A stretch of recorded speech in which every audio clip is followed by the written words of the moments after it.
L-ebda gvern ma jagħmel kollox ħażin jew kollox tajjeb. Madankollu l-aħħar budget kien wieħed illi nesa lajta tan-nies, budget illi sfortunatament ma semax il-karba tal-poplu fuq it-traffiku, l-affordabilta tal-proprjetà, l-infrastruttura, l-ambjent u żieda fil-popolazzjoni.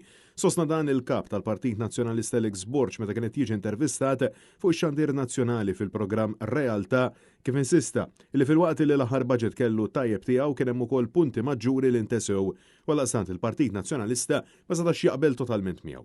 Dwar l-enerġija Alex Borch tkellem dwar il-fatt li hemm diversi familji li kellhom l-ekoriduzzjoni nieqsa mill-kont tad-dawl u insista kif il-gvern żamm mistur dan is-serq mill-kontijiet tal-familja Maltin Wawġin. Hemm diversi households li huma eligibbli għall reduction u ma natawx reduction u ma ġewx informati ġifieri biex kellna 200,000 biex batna litri il-poplu Malti Wawġi kollu illi ser ikollu s-sussidju batnihom. Però ċenteżmu wieħed biex ninformaw lil poplu illi huma eligibbli għall reduction imma ma natawx reduction ma kenniex biex ninformawhom. Mistoqsi dwar iż-żieda fil-popolazzjoni u l-ħaddiema barranin, il-kap tal-Partit Nazzjonalista insista dwar il-bżonn ta' Labour Market Study sabiex jiġu identifikati setturi li għandhom bżonn barranin jew le.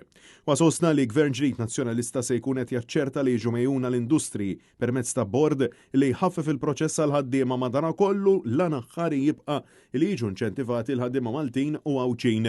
Alex Borch fakkar li preżentament kulħadd qiegħed iħoss l-effett ta' nuqqas ta' viżjoni fit-tul ta' gvern laburista b'mudell ekonomiku imbuttat minn Klaj Karwana.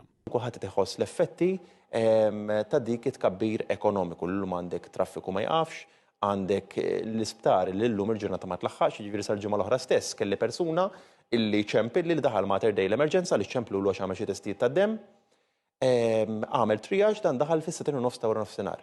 Taf ix indaħluh ġo kamra? Fit-3 ta' filgħodu l-għada, ġifieri 12 siegħa wara. Għaliex?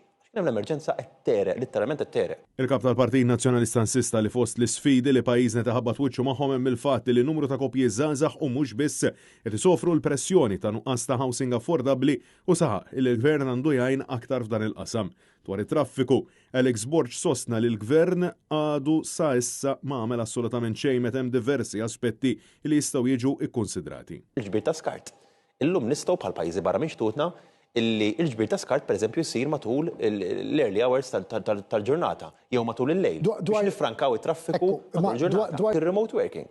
Jekk nibdew nippromovu f'ċertu setturi remote working illi ma jkollokx għalfejn kuljum kulħadd jidħol għax-xogħol tibda tinċentiva bħala gvern ir-remote working jekk hux fiċ-ċivili jew fil-privat. Mistoqsi dwar id-diskussjoni tal-4-Day Week il-kap tal-Partit Nazzjonalista spjega li fejn hemm lok ta' titjib għal ħaddiema bħalma wkoll huwa propost mill-ġewwa okkażjoni fost oħrajn huwa importanti li ma nibżgħux mid-diskussjoni. B'rabta mal-mediċini ġeneriċi, Alex Borch preċiża jgħid li huwa minnu li hawn persuni li sfortunatament dawn ma jaqblux magħhom b'mod partikolari f'dak li għandhom x'jaqsmu kundizzjonijiet newroloġiċi. U insista li jekk hemm imqar persuna illi mhux jaqblu magħha l-mediċini u teħtieġ oħrajn dawn għandhom jiġu mejjuna. Mistoqsi dwar Franco De Bono, il-kap tal-Partit Nazzjonalista insista li fil-preżent diġà qiegħed jikkontribwixxi fil-partit u spjega illi kull min irid ikun parteċipi fil-partit il-bib jinsab miftuħ għaliex hu ħares lejn il-kwalitajiet tal-bniedem mingħajr ma jiġġudika. Finalment, Alex Borch spjega li fil-ġimgħat u x-xhur li ġejjin wara proċess intern se tibda l-ħidma sabiex il-Partit Nazzjonalista ikollu viċi kap għall-affarijiet tal-Parlament kif wieħed fix-xhur tas-sajf.